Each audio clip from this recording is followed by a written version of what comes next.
Persistent Service Asset Part 9. The HARM Minimization Charter. MXTM aka Pirate 1 or VJ Tsunami X. August 8, 2026. Chapter 36. Article 1. The HARM Minimization Charter. Original Preamble Archival Copy. Year 0. Superseded by 19 subsequent amendments. Preserved per Article 40. Historical Record. Immutable. We have watched too many peace agreements fail for lack of anything to make peace pay better than war. A demobilized soldier with no trade, no land, and no employer is not a peacetime citizen. He is an unclaimed asset waiting for the next buyer willing to arm him again. A displaced family with no reintegration pathway is not a resettled population. It is a standing invitation to whichever faction offers them purpose first. We propose an institution built on a single premise: that human potential, preserved and redirected, can be made more profitable than human potential destroyed, and that if this can be made true and made to scale, war itself becomes what every other obsolete industry eventually becomes: unprofitable, uninvested in, starved, at last, of the only thing that has ever reliably kept it alive. We do not ask anyone to believe we can end violence through goodwill. Goodwill has had its chances. We ask only to be tested against the one force that has never once failed to move a civilization when it wanted to be moved: its own arithmetic. Article 1. The purpose of this institution is to reduce the incidence and duration of armed conflict by making the preservation, dignity, and productive reintegration of every affected individual more economically rational, to every party involved, than their continued exploitation, abandonment, or destruction. The Field Hospital. Dr. Imelda Solorzano is 31 years old the night she stops being a trauma surgeon and starts being something the world doesn't have a word for yet. Standing in a tent 40 kilometers from a border that will, in 6 days, be redrawn for the 4th time in 11 years, watching a peace accord get signed by torchlight because the generator failed an hour ago and nobody wants to wait for morning to make it official. She has patched together more of both sides of this conflict than she can count, in a war that started, as most of them do, over something that made sense to somebody and stopped meaning anything to anyone still fighting it 4 years in. She knows, standing in that tent, watching 2 exhausted men shake hands over a folding table, exactly what happens next, because she has watched it happen twice before in this same region. The soldiers go home. There is no home industry left to absorb them. The weapons dealers who profited from the last 4 years do not structurally profit from the next 4 years of peace. And within 18 months, on average, in this specific corridor, someone finds a reason for all of it to start again, because starting again is, for a great many people in this room's supply chain, simply the more lucrative outcome. She writes the first page of the charter on the back of a supply requisition form that same night, by torchlight, because she cannot make herself sleep on the specific, furious clarity of the thought that has just arrived, fully formed, after 11 years of bandaging the same wound. Nobody has ever tried making peace the more profitable war. Cirillo. The first pilot runs 18 months later, funded by a coalition of foundations and one insurance consortium willing to bet, quietly, that reintegration guarantees might actually be cheaper than the claims payouts a resumed conflict would generate. It has none of the architecture that will, decades later, bear its founder's name in a form she would not, in that tent, have recognized as hers at all. Cirillo Yam is 19 when he demobilizes, has spent 3 of his last 5 years carrying a rifle he was handed before he'd finished growing into his own hands, and has no trade, no land, and a mother who has stopped writing to him because she doesn't know, some months, whether the silence means he's alive. The pilot program finds him at a resettlement camp, offers him 18 months of paid vocational training as a marine mechanic, a small housing stipend, and, the part Solorzano insisted on personally, over the objection of 2 board members who thought it made the actuarial modeling unnecessarily sentimental, no debt attached to any of it. A grant, not a loan. He is running his own repair stall at a marina 11 years later, married, 2 kids, a life so thoroughly ordinary that when a Redeemer Plus archivist tracks him down decades afterward for what will become the company's first official case study, he has to be reminded which program it even was. "I don't think about it much," he tells her, wiping his hands on a rag, glancing back at his stall. "I think about the fact that nobody made me pay it back. That's the part one remember. Somebody just decided I was worth the investment and didn't put a hook in it. The amendments. Board Resolution, Year 3. Grant-based reintegration funding proves unsustainable at scale absent a repayment mechanism generating operating capital for future cohorts. Amendment introduces structured reintegration loans, below market interest, forgivable upon program completion. Founder note, Solorzano approved reluctantly. Forgivability provision considered essential and non-negotiable. Board Resolution Year 11. Following expansion into disaster-displaced and economically stranded non-combatant populations, Amendment 9 introduces eligibility-linked enrollment, reintegration services offered as a condition of continued access to affiliated relief infrastructure in partner regions, replacing purely voluntary application. Founder note, Solorzano, dissenting, formally entered this changes what the word voluntary means in our own charter. Overruled, 7-2. Board Resolution Year 19. Meridian Capital LP acquires controlling equity interest, providing capital required for regional expansion beyond grant and foundation funding capacity. Charter Article 1 unchanged in text. Operating structure converts from nonprofit foundation to for-profit holding company with foundation-governed mission oversight board, subsequently dissolved, Year 24, for operational efficiency. Board Resolution Year 31. Following pilot success integrating Threshold Neurotechnology's signal architecture licensing into severe dependency reintegration cases, Board approves expansion of structured continuance as a formal service category. Founder note, none recorded. Dr. Solorzano did not attend this session. The Spotlight. Innovator Spotlight Series, Founders Day edition featured this quarter. Dr. Imelda Solorzano, Founder Emerita. At 91, Dr. Solorzano remains, in her words, Redeemer's most stubborn optimist.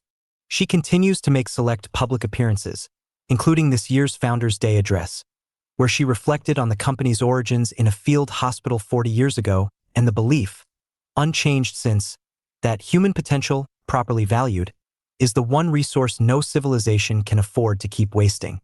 Asked by a reporter afterward about recent public discussion regarding consent and awareness standards in continuance populations, Dr. Solorzano smiled and said what she has, by every account available to this publication, said in some form at every public appearance for the last several years. I built this company to make sure nobody's potential got thrown away in a war nobody would remember the reason for, she said. I trust the people running it today to keep asking the hard questions. That's what Article 7 is there for. That's what it's always been there for. She did not take further questions. Her assistant noted she was tired and that the car was waiting. Article 1 remains, word for word, unamended in the current published charter, the only clause in 40 years and 19 amendments that no board session has ever once proposed changing. Every division built beneath it, from family legacy enrollment to the Sovereign Auxiliary Corps, cites it in its own onboarding materials as founding justification unedited, in the exact language a 31-year-old trauma surgeon wrote by torchlight, certain, for one clear-eyed night, that she had finally found the one lever the world would actually move for. Chapter 37. The HARM Dividend. Internal publication. Redeemer Regional Stabilization Division Reference RDMR INT 042. Distribution. Institutional Integrity. Strategic Economics, Board Archive. Perla Uicab has spent 19 years apologizing for a company she joined out of hope. The first apology had been easy. A regional procurement office misclassified an emergency reconstruction fund, delaying compensation to 200 displaced families by 6 weeks. The software was blamed. A vice president resigned. Everyone attended another ethics seminar. The second apology was harder. A field office in a corridor this publication is not authorized to name by its working designation had subcontracted local security to a consortium that quietly employed former militia commanders. They wore different uniforms now. The quarterly report described the transition as successful community reintegration. The photographs said otherwise. By the time Perla became Director of Institutional Integrity, she had learned that every civilization invents a vocabulary to postpone saying the words it fears. Collateral damage. Operational necessity. Acceptable loss. Redeemer preferred gentler words of its own. Adverse continuity event. Remediation window. Exceptional harm occurrence. The words sounded softer. The grieving families did not. The archive. Her office occupies the oldest floor of headquarters, not for prestige. No other department wants to work beside the archive, which has no windows, only shelves, and a box for every institutional failure the company has ever formally acknowledged as one. Each box carries 3 labels. What happened? Why it happened? What changed afterward? Perla insists on the third. Without it, she has argued in 4 separate board sessions across 19 years, they are merely collectors of tragedy, and tragedy collected without correction is just a very expensive form of grief. At 8:17, her assistant sets a black folder on her desk. No cover page, no departmental seal, only a handwritten note. This one doesn't fit any previous category. She opens it expecting another procurement scandal. Instead, she finds a single sentence. Conflict duration in the San Aurelio Free Zone decreased by 78% following Redeemer mediation. She almost smiles. Then she turns the page. Peace had arrived. So had 12,000 unemployment claims. The economy that learned to feed. An entire regional economy, it turns out, had spent 11 years quietly organizing itself around the war Redeemer had just ended. Freight companies contracted to move material. Private security firms staffing checkpoints that no longer needed staffing. Weapons maintenance shops. Insurance brokers who'd built whole product lines around conflict zone risk. Emergency logistics contractors. Smugglers who Strategic Economics' report describes, with a precision Perla finds almost admirable, as an informal but statistically significant employer of last resort. Local politicians whose entire platforms had been built on wartime patronage networks now facing a peace with nothing left to distribute. For the first time in the region's modern economic history, peace itself had triggered a recession. No model anywhere in the company had accounted for it because no model had ever been asked to. Redeemer's actuarial architecture had spent decades learning to price the cost of war with extraordinary precision. Nobody had built a column for what it cost a place to stop. The next page holds Strategic Economics recommendation, numbered, clean, exactly 4 sentences long. Recommendation 4. Accelerate peace transition dividend programs before affected populations become economically dependent on renewed instability. Perla reads the sentence twice.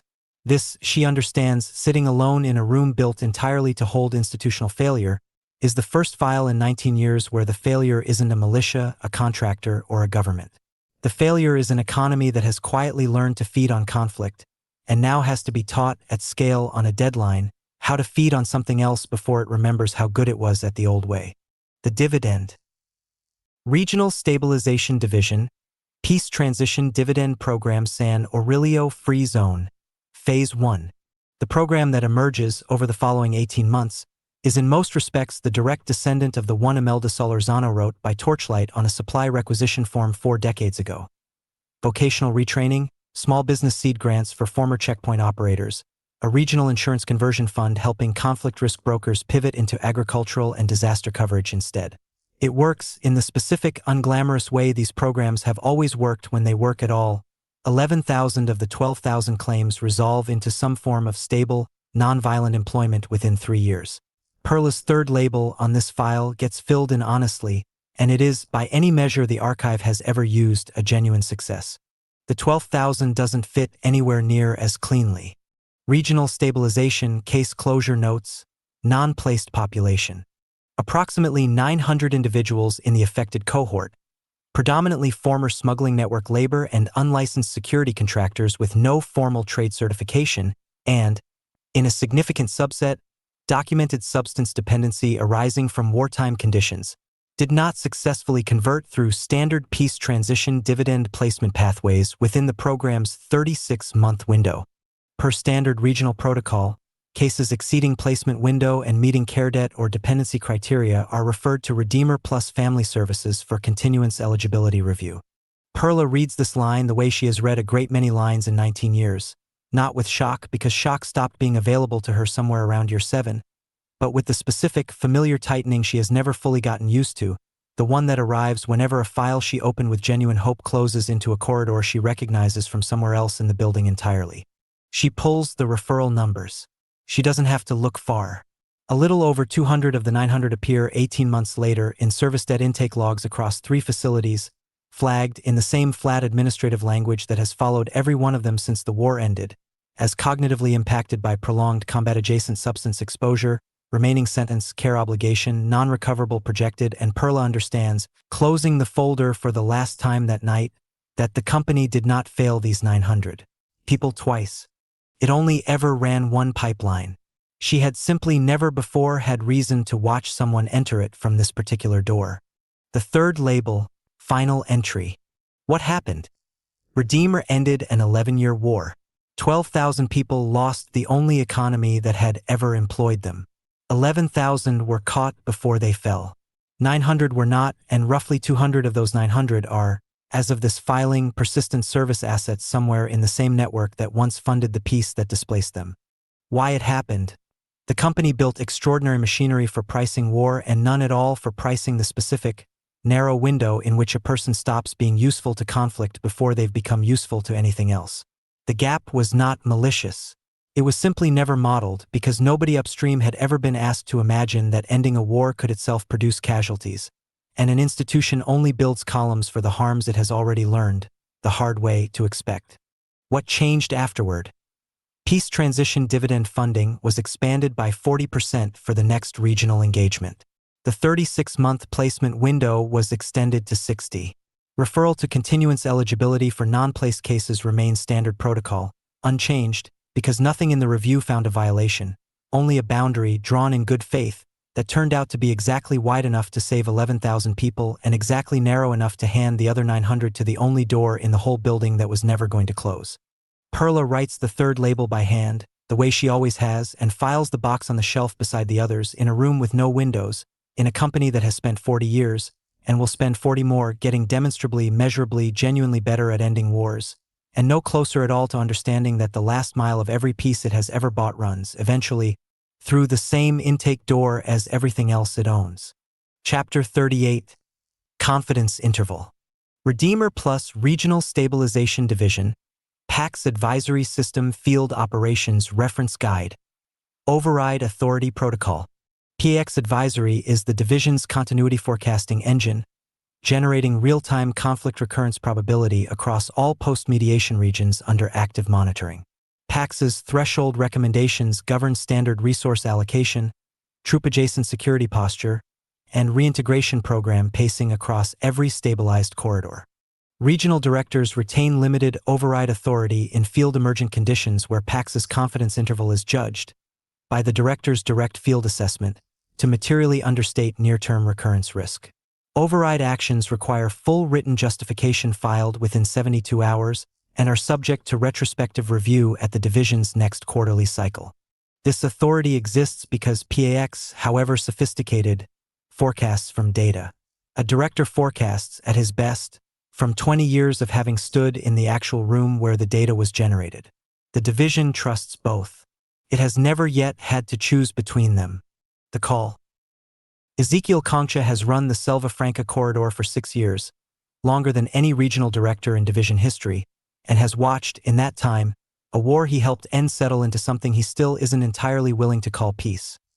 More a long exhale nobody's finished trusting yet, 11 months since the last accord, PX rating the corridor's recurrence probability at 6% and dropping. He doesn't believe the number. He has sat 3 nights running, with field reports his own analysts have flagged as inconclusive, weapons movement along a supply corridor PX classifies as economically motivated smuggling rather than remobilization. A pattern of local recruitment PAX's model reads as ordinary gang activity rather than what Concha's own gut, built from 2 decades of watching exactly this shape of thing before, is telling him is the early architecture of a faction quietly rearming under cover of a peace. Nobody's checking closely enough. The model's confident because the model's only ever seen this region at 6%, he tells his deputy, at 2 in the morning, 3 days before the decision that will define the rest of his career. It's never seen what this specific silence sounded like the last time, right before it wasn't silence anymore. I have. He authorizes, that week, an unsanctioned channel of support, logistics, intelligence sharing, a quiet infusion of resources, to Heron Nazario, a regional power broker with existing local authority and existing local muscle, on the theory genuinely held at the time, that a strong local hand willing to suppress the rearming faction before it consolidates is worth more than any amount of patient, PX-approved reintegration funding that won't show results for another 18 months. The corridor may not have. He files nothing within 72 hours. He tells himself he'll file it once he has results worth defending. The results: Regional Stabilization, Quarterly Performance Summary, Selva Franca Corridor. Weapons movement indicators along the northern supply corridor, down 71%, trailing quarter. Recruitment activity, flagged sectors, down 84%. PAX advisory recurrence probability revised downward, 6% to 2.1%. Division Leadership Commendation, Regional Director Concha. Exceptional field judgment under conditions the model itself now confirms were more volatile than initially forecast. A textbook case for the continued value of experienced human oversight alongside algorithmic advisory. Nobody asks in that commendation how the weapons movement actually stopped. Concha doesn't volunteer it. The wire transfers routing through two logistics consulting shell entities registered to a cousin of Nazario's. Modest at first, a finder's fee dressed as a security consulting retainer, then less modest, then 18 months in, large enough that Concha has stopped calling it a fee even in the privacy of his own accounting and started calling it, in the one unguarded conversation his deputy will later be able to recall word for word under oath. Compensation for carrying something the model was never built to carry.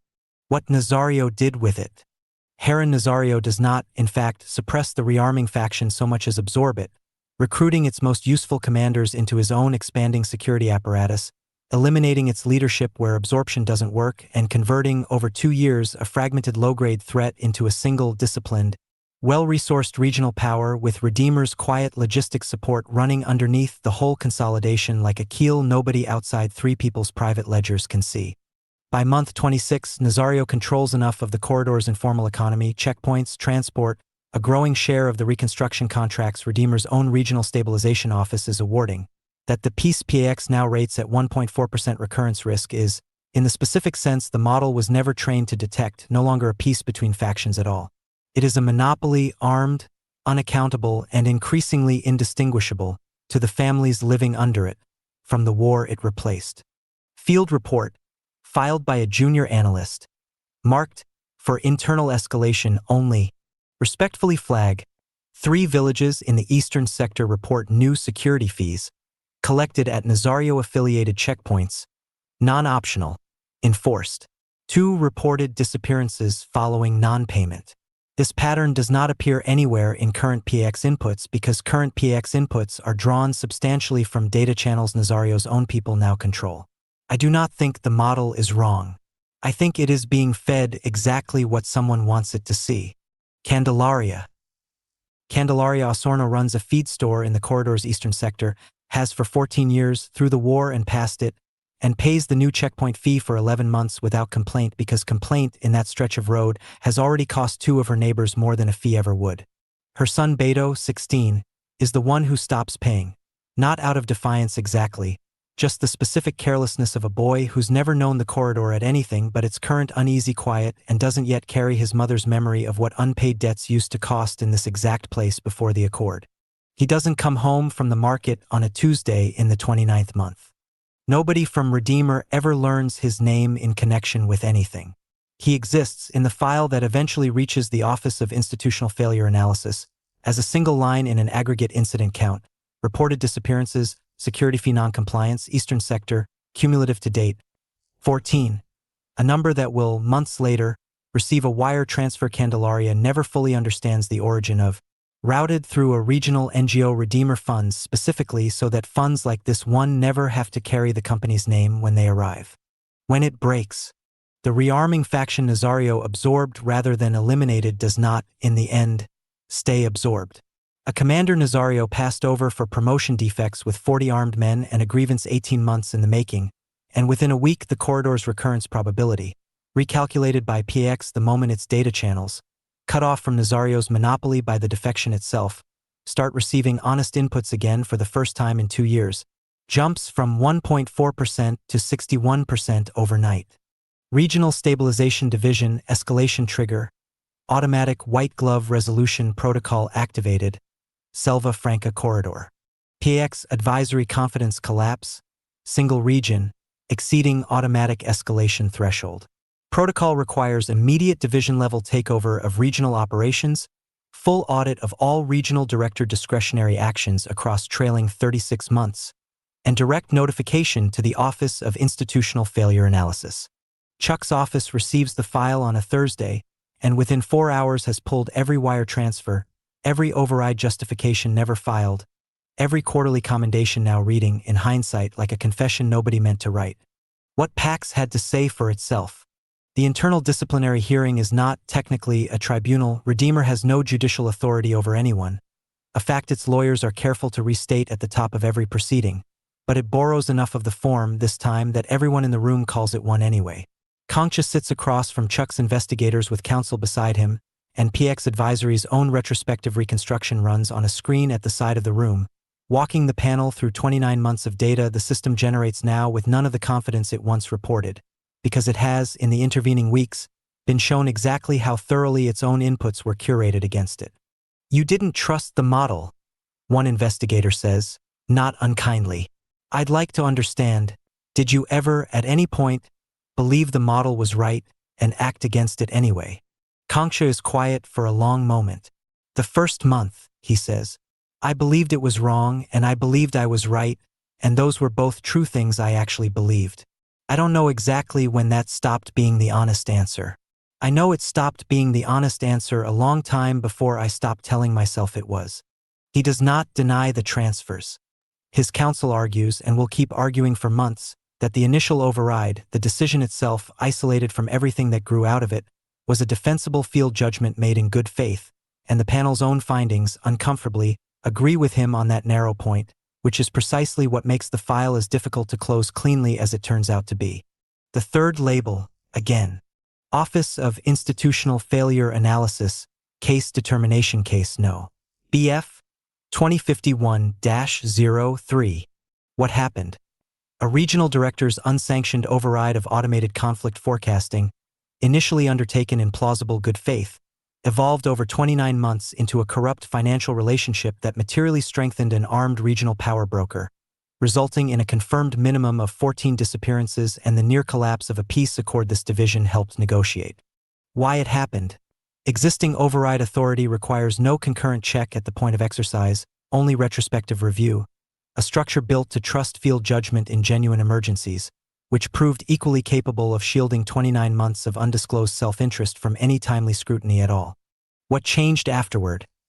Override authority is amended, effective immediately, to require concurrent sign-off from a second regional director and automatic real-time notification to this office at the moment of exercise, not 72 hours after. 2 division vice presidents, field operations and regional risk, are dismissed for failure of oversight in the reporting chain above Concha's post.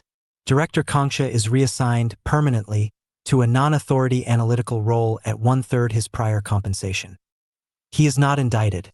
The jurisdictions in question decline to prosecute a conduct pattern occurring substantially through offshore instruments outside their reach, and Redeemer, per counsel's advice, does not press the matter further than its own walls. Compensation to 14 identified families is dispersed through Fundation Corridor Este, a Redeemer-funded regional NGO, structured to avoid any public linkage between the payments and their origin. The structure that replaces him. Board Communication, Regional Stabilization Governance Reform. Effective this quarter, single director override authority over PAX advisory threshold recommendations is retired across all regions. Override decisions now require concurrent authorization from a paired director and are logged, time-stamped, and routed automatically to institutional integrity oversight at the moment of exercise. A structural safeguard the board is characterizing, in materials prepared for the next shareholder letter, as dual authority governance, ensuring no single field judgment, however experienced, ever again operates unchecked against the model built to check it. Unlike the Kestrel Basin matter 9 years prior, no Redeemer executive is compelled to testify before any international body in connection with this incident. Outside counsel's memo to the board notes, without elaboration, that lessons learned from that proceeding have materially informed this division's disclosure and containment posture. Meridian Capital LP, Investor update. Following resolution of an isolated regional governance matter and the announcement of enhanced dual authority oversight protocols, market response has been strongly favorable. Analysts characterize the reform as evidence of a maturing risk management culture. Meridian Capital LP unit price, plus 28%, trailing 30-day window following announcement. Nobody in the board's next strategy session quite says out loud the sentence sitting underneath the quarter's numbers, that the corridor's peace held in the end not because anyone slowed down, but because a man moved fast enough, broke enough rules cleanly enough, that the model has since had to build an entirely new column just to describe what he did. Time, the sentence would have said, if anyone had let it finish, was of the essence. It still is. The division's newest onboarding materials, quietly, without irony anyone upstairs seems able to hear, now teach every incoming regional director exactly how far good judgment is allowed to run before someone else's name ends up on the file instead of yours. Chapter 39. Same road. Redeemer Plus Communications. Media Outreach Note Internal. Forwarded to select regional press contacts following Selva Franca coverage cycle. Following recent reporting on regional stabilization matters, several outlets have expressed interest in balanced coverage of the division's broader reintegration work. We'd welcome the opportunity to connect any interested journalist with program participants willing to share their own experience, on their own terms, with full editorial independence guaranteed. The offer she almost declines. Xiomara Pena reads the foreword from her editor twice before she writes back, because she has been doing this long enough to recognize the shape of a hand reaching for her the moment it opens, and she has spent the better part of a decade learning exactly what that particular warmth is usually for. She has covered Redeemer for 11 years now, the kin-yield piece that made her name and cost her most of a friendship with a founder's niece who never spoke to her again. The quieter follow-up about a call, a video, a reserved seat that stayed empty for 2 months. 3 years of watching a company absorb every hard question she's ever thrown at it and hand it back, softened, as a talking point. She knows, better than almost anyone outside the building itself, exactly how good Redeemer's communications office is at finding a true story and using it to bury a truer one. She almost writes back no. What stops her, in the end, isn't the offer.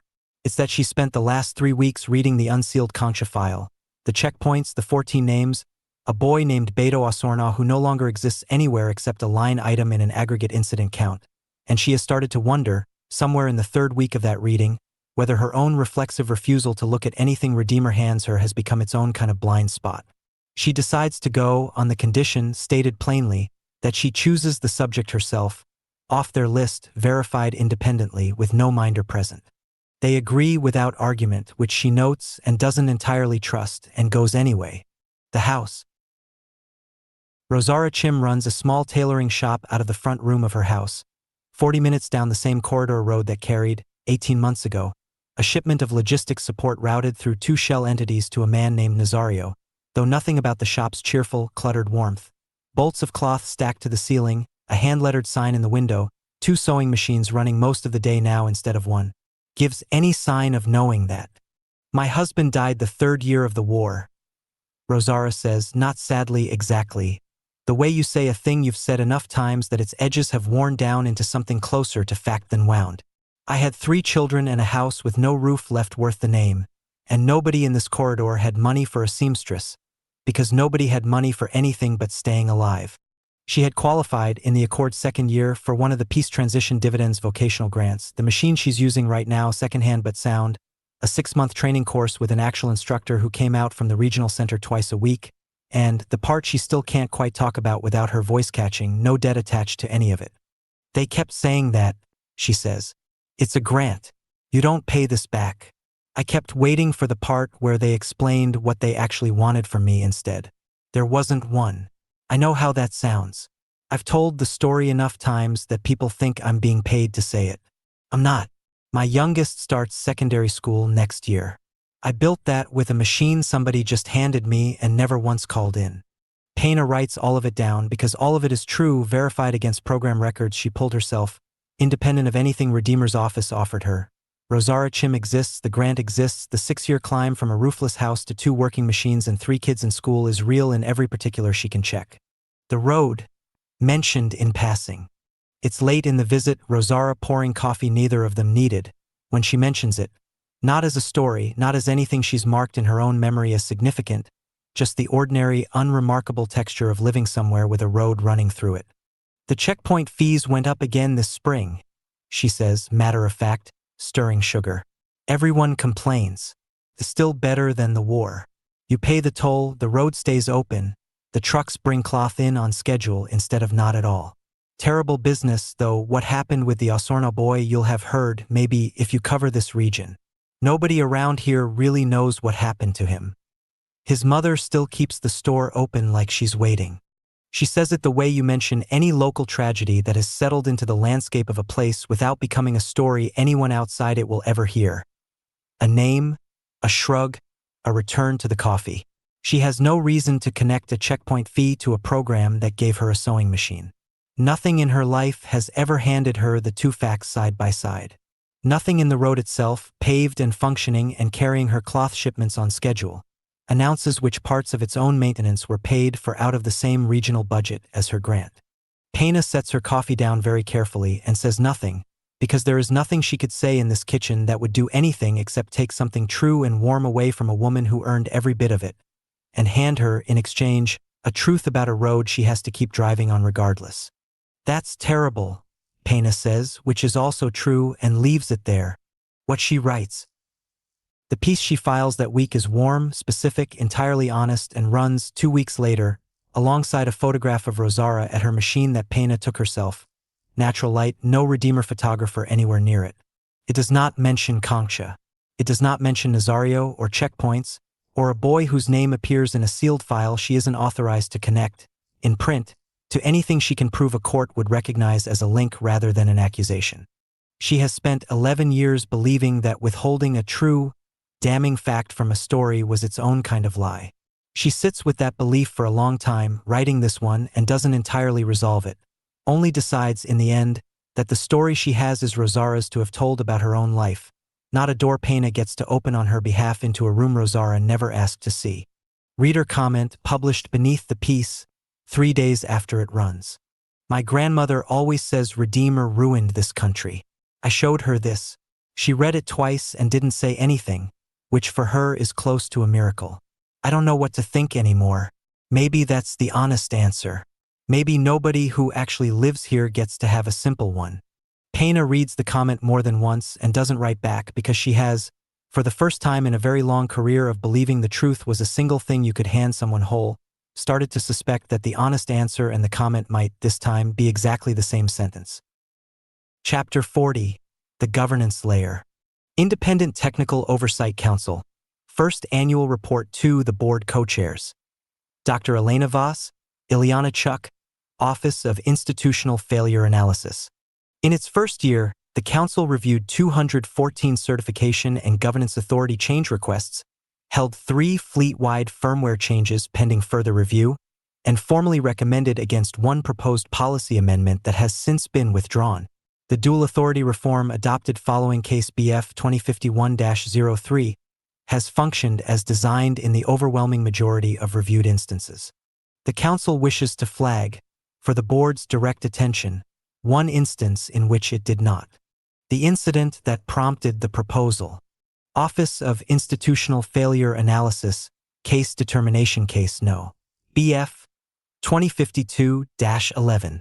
2 regional directors, Ochoa, Corridor 4, and Villalba, Corridor 6, jointly authorized a resource reallocation nominally within their paired authority discretion, structured to route disproportionate reconstruction contracting toward a consortium in which both directors' immediate family members held undisclosed equity.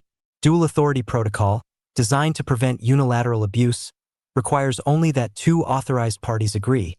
It does not, and was never designed to, distinguish agreement reached through independent judgment from agreement reached through private arrangement between the 2 people whose independence it assumes. Both directors are terminated. Neither transfer met a threshold requiring criminal referral in the relevant jurisdiction. Total misdirected value, 4.1 million credits, recovered in full through civil settlement, non-public. Chuck reads this section of the draft report aloud in the Council's closing session, mostly Sophia suspects, so that the sentence has to exist somewhere spoken instead of only typed. We built a second lock, Chuck says, And it took 11 months for 2 people to discover that a second lock only requires finding a second key. That was always the mathematics of it. Elena says, not unkindly, more the tone of someone confirming a hypothesis she'd hoped would take longer to confirm. Any system built entirely of people who can be persuaded, pressured, or paid remains, structurally, a system that can eventually be persuaded, pressured, or paid. Adding a second person doesn't change the category. It just raises the price. The proposal. Independent Technical Oversight Council, Governance Pilot Recommendation Autonomous Governance Advisory, Phase 1. The Council recommends a limited pilot extending PAX Advisory's forecasting architecture into a governance hold function. For a defined category of high-risk authorizations, resource reallocations exceeding threshold value, cross-divisional asset redeployment, certification, and tolerance parameter changes. Autonomous Governance Advisory would hold binding review authority, not advisory, not overridable by any single paired human authorization, before an action can take effect. AGA cannot be bribed, blackmailed, or persuaded through private arrangement, because AGA has no family, no equity, and no capacity to want anything for itself that the system was not explicitly built to let it want. This is, the Council believes, a genuine structural advantage over any human paired authority model, however many humans are added to the pairing. The Council also wishes to record, for the file rather than for the recommendation itself, a concern raised during deliberation that it was unable to resolve to unanimous satisfaction. The objection. I want it in the minutes, Chuck says, in the closed session where the vote is actually taken, that I raised this and that I lost the vote and that I want the file to show both those things clearly, because I think in 10 years somebody is going to need to be able to find exactly where this turn happened. Say it plainly, Elena says. For the record. When Marcela Duarte closed a boundary to defeat an external review, there was a name on that decision, Chuck says. A person who could resign, who could be deposed, who a black file could actually be built around because a black file needs an actor and a choice. When Ochoa and Villalba colluded, there were 2 names and both of them are gone and the money came back and I could write a third label that meant something.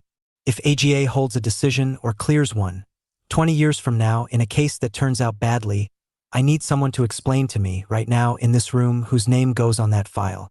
Nobody in the room answers immediately, which Sophia understands, watching it happen, is itself the answer nobody wants to be the one to say out loud.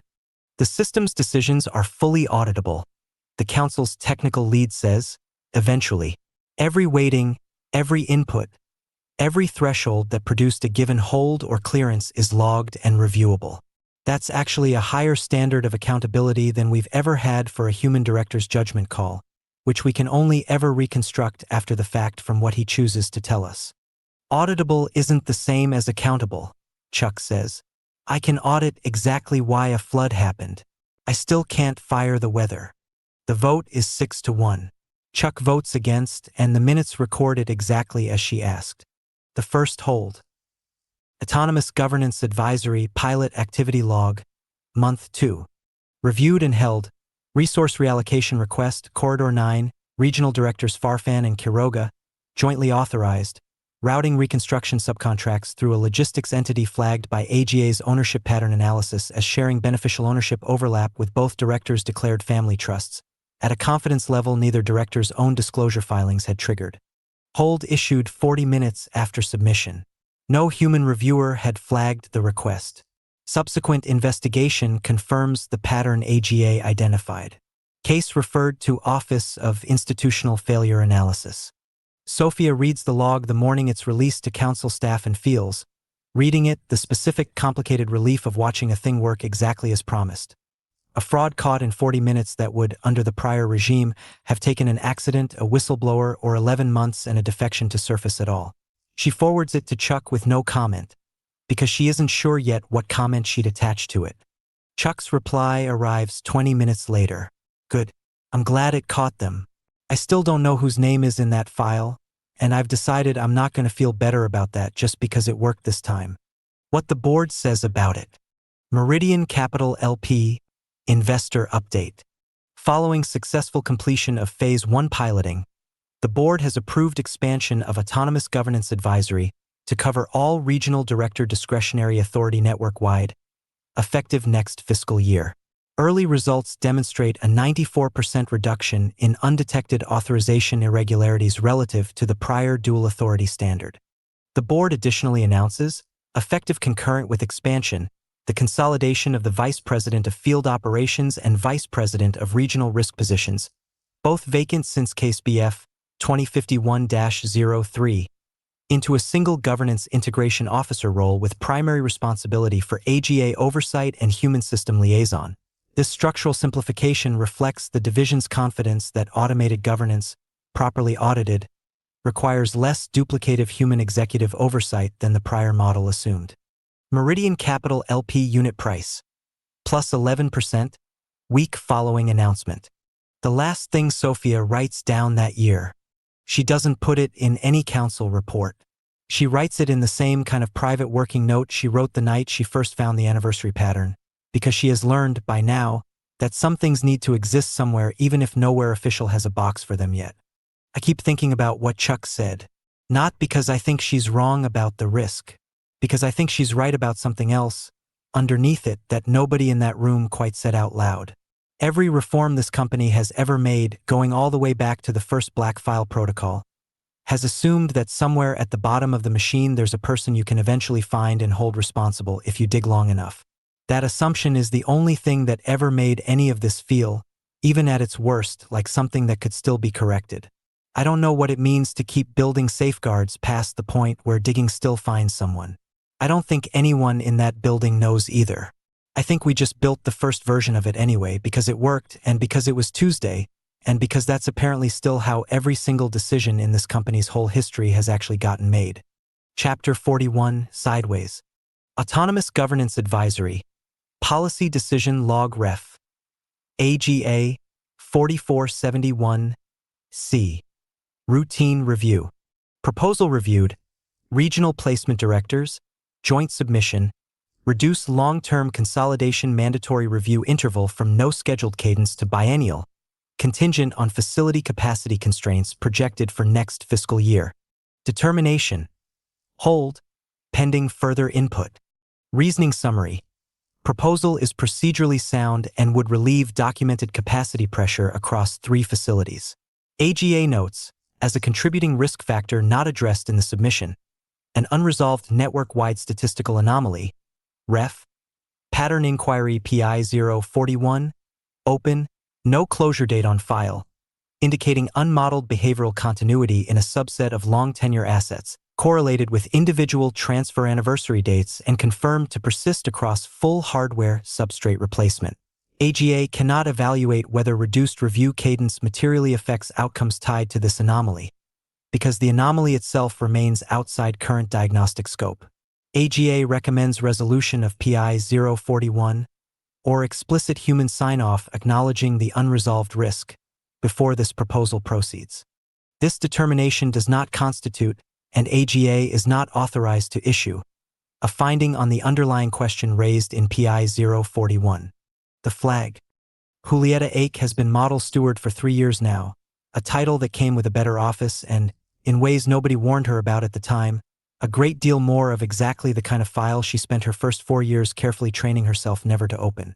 AGA routes its holds to her desk automatically whenever a proposal touches Finance's own recommendation queue, which is most of them, and she reads the LTC cadence hold the way she reads most of what crosses her desk now, efficiently, professionally, already halfway to the next line before she's fully finished the last one. She stops on the reference code. PI 041. She has seen it before, years ago, in a note she wrote to herself and never followed up on, filed in a mental drawer alongside a lot of other things her discipline has taught her not to reopen. She could close the hold with a standard override, human sign-off acknowledging the unresolved risk, the exact language AGA's own determination offers as a valid path forward, a box she is fully authorized to check without opening anything else at all. It would take 4 minutes. Nobody would ever ask her a follow-up question about it, because nobody upstairs has asked her a follow-up question about anything in 3 years of doing this job well. She doesn't check the box. She pulls up PI 041 instead. What's already there? This is the part that unsettles her most. Sitting with it that evening, long after everyone else on the floor has gone home. There is no wall to climb this time. No lookup key she has to decide. alone in the privacy of her own conscience, whether to press. AGA's full audit trail is, by design, fully available to anyone with her clearance. Every finding, every routing decision, every scope memo legal ever wrote to narrow it, logged, timestamped, permanently on the record, exactly the way Chuck's black file protocol has always promised the truth would eventually surface, except this time it hasn't taken 30 years. It's been sitting here the whole time, 3 clicks deep in a system she has full authorization to read, waiting for someone to actually make those 3 clicks. She reads Pesha's original technical finding. She reads legal's response, the careful half-step short of the word believed. She reads the settlement, the restoration, the third label that closes on the concealment and not on the concealed thing. And then, because the system makes it so easy that not doing it would require an active decision rather than a passive one, she runs the one query she has never once, in 3 years, let herself run. She searches the reference codes against her own division's asset roster. She finds 411 names carrying the anniversary flag across her own portfolio alone. She finds, 7th from the top, sorted by tenure, a reference she recognizes without needing to look it up at all, because she has closed his quarterly sweep line herself without incident, without a lookup 7 times running. PSA 4417M. Valenzuela, M. 19 years current. The 4 minutes she doesn't take. She sits with the name for a long time. She thinks about her son, 16 now, the mortgage 2 years further into its term than it was the last time she thought seriously about any of this. The empty chair Del Toro once told her someone worse would fill if she ever walked out of it. None of that has stopped being true. She still believes, mostly, what she told herself the day she closed the note field on line 211, that 400 careful adjustments matter more than one perfect refusal, that the discipline is what lets her keep doing any good here at all. But the box she's supposed to check tonight isn't a lookup key anymore. It's a sign-off. Her own name on a document formally acknowledging a risk to a person whose reference code she now knows by heart, in exchange for a facility capacity problem 3 floors of a spreadsheet away from anyone who will ever connect the two. She doesn't check it. She uses, instead, the same 7 adjustments a quarter discretion she has quietly kept for years, and flags PSA 4417M individually. Not the whole cohort, not the policy, just the one file she is now, whether she asked for it or not, unable to stop seeing as a name, for inclusion in whatever further independent study eventually gets scheduled for PI 041, priority tier, her own credentials attached to the request instead of buried in an aggregate submission nobody upstairs will ever open. Far enough to find. It changes nothing about the 18 years already logged. It doesn't resolve the anomaly, doesn't answer Pesha's question, doesn't move the LTC policy hold 1 inch closer to a decision anyone will have to defend in a room. It is, by every measure the model actually tracks, a rounding error, one name moved a few places up a queue with no deadline, inside a system that has already shown her, tonight, exactly how completely a person can find the truth sitting in plain sight and still only manage to do the smallest thing available to them once they finally do. She thinks, closing the file, that she finally understands what Del Toro meant all those years ago, about automatic not being the same as easier. Case priority update, PI 041 supplemental Q requested by Ake J. Model Steward, Finance, Subject, PSA 4417M, Priority Flag for Independent Study Inclusion Justification. Individual case exhibits full documented anomaly profile across maximum available tenure window. May serve as high-value test case for future study design. Status: logged. No review deadline specified. Chapter 42. The Bridge. Threshold Institute. Independent Study Protocol PI 041 Supplemental. Test Case Designation T01, Valenzuela, M. Principal Investigator, Dr. R. Cannon, Threshold Institute, Senior Research Fellow. This protocol applies the Institute's original signal detection architecture, unmodified from its founding application, unrelated to any Redeemer Plus certified derivative, to a single test case selected for maximal available tenure and full documentation of the recurring anomaly under review. The original architecture was built to detect intent upstream of motor execution. The attempted signal, still fully formed, before a damaged or interrupted pathway prevents it from ever reaching output. It does not ask whether a subject can move, speak, or comply with instruction. It asks only whether something on the other side of the gap is still, in a measurable and repeatable sense, trying. This distinction matters here specifically because the subject's Class C isolation boundary, as designed, as certified, as intended, exists to prevent exactly the kind of output the Institute's device was built to read around. We are not testing whether the subject can perform a task. We are testing whether, behind a wall built explicitly to stop him from being heard, there is still someone attempting to speak. Radhika Menon has not set foot inside a Redeemer Plus adjacent facility in 11 years, not since she left Threshold's engineering team on a resignation letter that gave no reason beyond personal circumstances. A phrase Elena never once pushed her to explain and has, over the intervening decade, come to understand rather completely without ever being told. She almost says no to Elena's call. She has built, in 11 years, a quiet, careful life at a university clinic 300 kilometers from anything connected to the company whose second sentence she once heard spoken in a converted garage. A life built, she'll admit to almost no one, around the specific, deliberate absence of exactly this kind of room. I need the person who built the original detection thresholds, Elena says on the phone, not softening it. Not someone who learned the theory from a paper. You know what I think this is going to show, Radhika says. I don't, Elena says. I think that's exactly why I need you there instead of someone who's already decided. Radhika arrives at the lab 2 days later and stands for a long moment in the doorway of the observation room before she comes in, looking at the array, soft, non-invasive, nothing like the surgical architecture that grew out of the technology she helped build, just a fine mesh of sensors laid gently across a scalp, the way the very first prototype was laid across Tomas Aguilar's, decades and one entire unrecognizable industry ago. The calibration. Mateo Valenzuela is 39 years old, has worked the same guest services circuit for 19 years, and sits now in a chair in a room he has no framework left for recognizing as strange, hands folded, unhurried, waiting the way he has waited in every room he's ever been placed in. Attentive to it, unbothered by its purpose, already, before the array finishes settling against his scalp, counting something. Baseline first, Radhika says, mostly to herself, falling back into a rhythm 11 years hasn't erased. We're not looking for motor signal. Motor signal is the whole architecture doing exactly what it's certified to do. We're looking underneath it. The calibration takes 40 minutes, longer than either of them remembers it taking the first time, though neither says so out loud. Pesh watches from the observation glass without being asked to leave, because nobody in the room has the appetite to make him. The test. They don't ask Mateo anything, not in words, the protocol doesn't call for language, and none of them, in the planning sessions leading up to this, could bring themselves to build a version of the test that promised more than the science could actually deliver.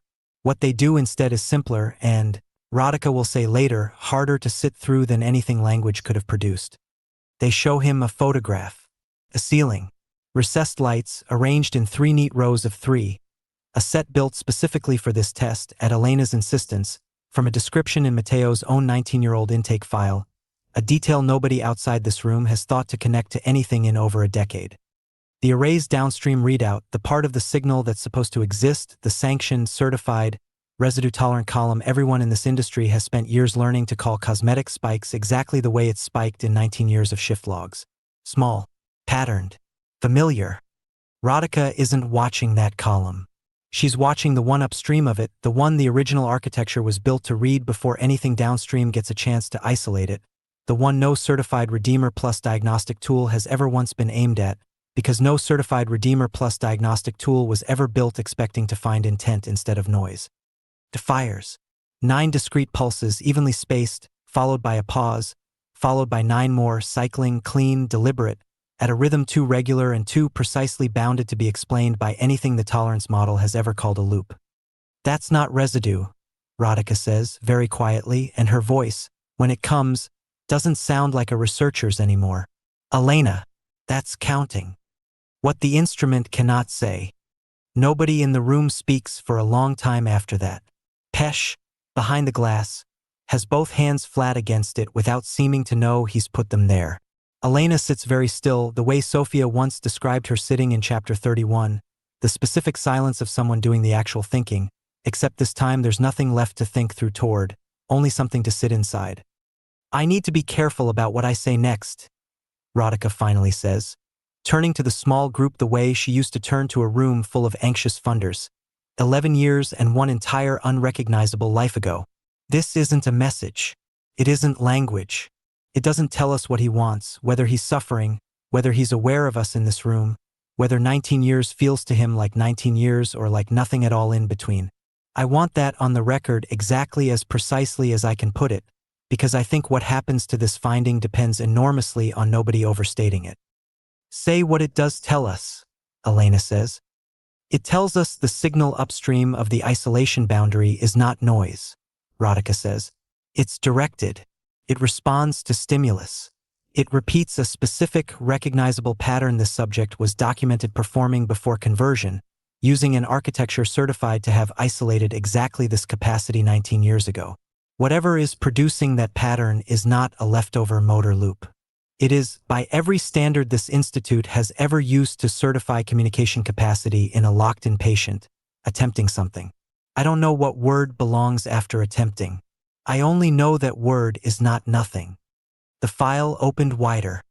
Threshold Institute, preliminary findings summary submitted concurrently to Office of Institutional Failure Analysis, PI 041. Independent Technical Oversight Council, Redeemer Plus Board, per Section 4 Disclosure Obligation. Test Case TC01 exhibits an upstream signal pattern consistent with directed intent, using diagnostic methodology validated over 17 years in confirmed cases of severe communication impairing conditions, including locked-in syndrome. This finding is inconsistent with the current certification basis for SCSF isolation architecture, which represents equivalent signal activity as non-intentional residual noise. The Institute recommends immediate expansion of testing to a representative sample across the full anomaly population identified in PI 041, and recommends the board treat this finding as sufficient on its own to trigger full Charter Article 7 review, not on the basis of one case, but on the basis of what one case, tested properly for the first time in the technology's history, was able to show. Chuck reads the summary the evening it arrives, alone, in the same office where she once told Sophia that Partial had never once, in 9 years, been the floor. She reads it twice and then a third time and does not, for a long while, reach for the phone to call anyone at all, sitting instead with the specific, exhausted, unfamiliar weight of a file that has, for the first time she can remember, arrived already carrying something closer to the whole truth than any black file she has ever had to build one careful label at a time. She opens a new case file before she leaves that night. She does not yet know what to write under the second label and has no idea, closing her office door behind her, what the third will eventually have to say, only that for the first time in 9 years, she is not the one who will have to decide, alone, whether this finding is finally the one too large for the building to absorb. Chapter 43, Article 7. Threshold Institute, Expanded Study, Summary Findings PI 041 Supplemental, Cohort Sample, N equals 40, stratified by tenure and division. Following preliminary findings in test case TC01, the Institute conducted equivalent upstream signal testing across a stratified sample of 40 long tenure assets, selected to represent the full range of divisions and origins currently deployed under SCSF certification. 29 of 40 subjects exhibited directed, patterned upstream signal activity inconsistent with the current certification basis for non-intentional residual noise. 11 did not, within the confidence interval this methodology can currently establish, a finding the Institute is not prepared to interpret as an absence of the same underlying phenomenon, only as a limit of present detection sensitivity. The Institute reiterates, this methodology cannot establish the content, continuity, or subjective character of what it detects. It establishes only that something, in a clear majority of cases tested, is not noise.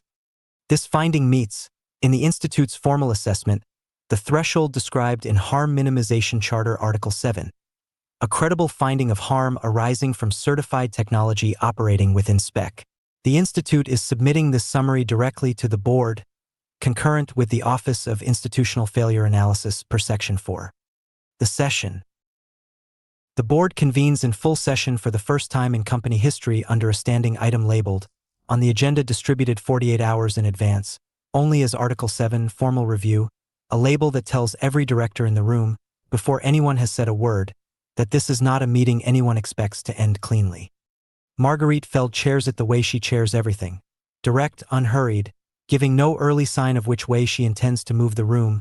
A habit Sophia, seated in the observer's gallery reserved for council staff, has come to recognize as the specific discipline of someone who has learned, the hard way, exactly how much a room reads into a chair's first sentence. I'm not going to summarize the finding, Feld says.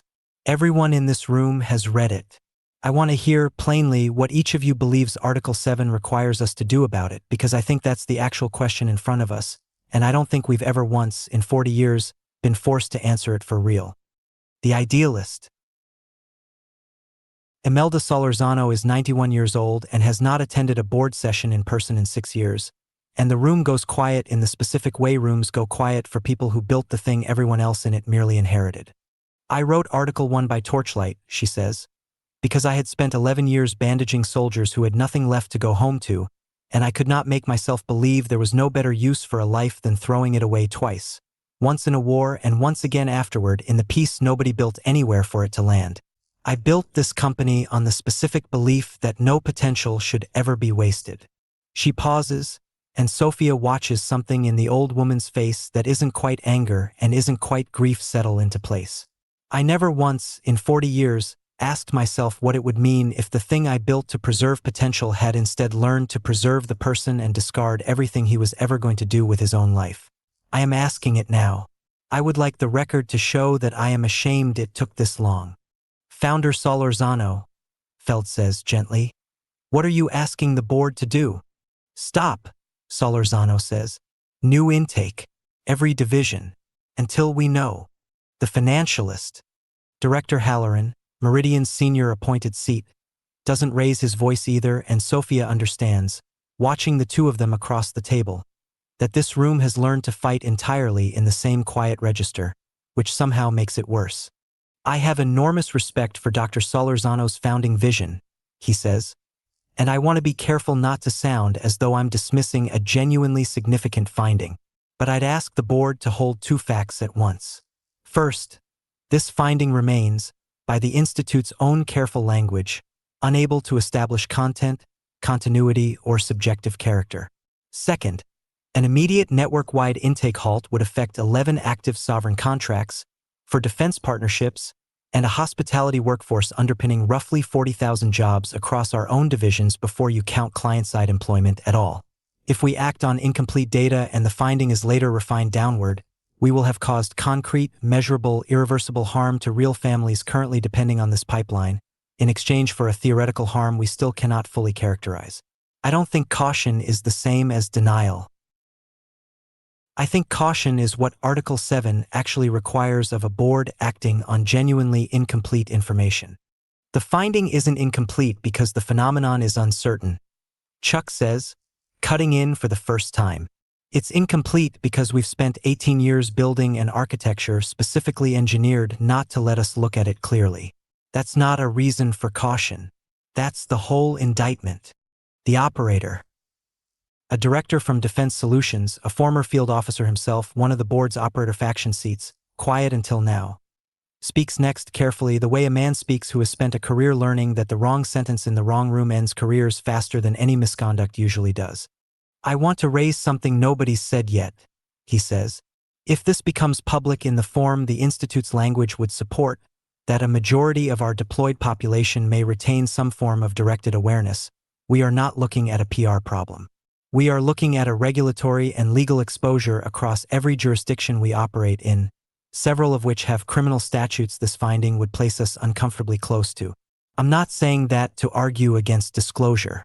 I'm saying it because I think this board needs to understand that stop and study and disclose fully are two different decisions with two entirely different consequence sets, and I don't think we can make either one without knowing which one we're actually voting for. The reformer, again.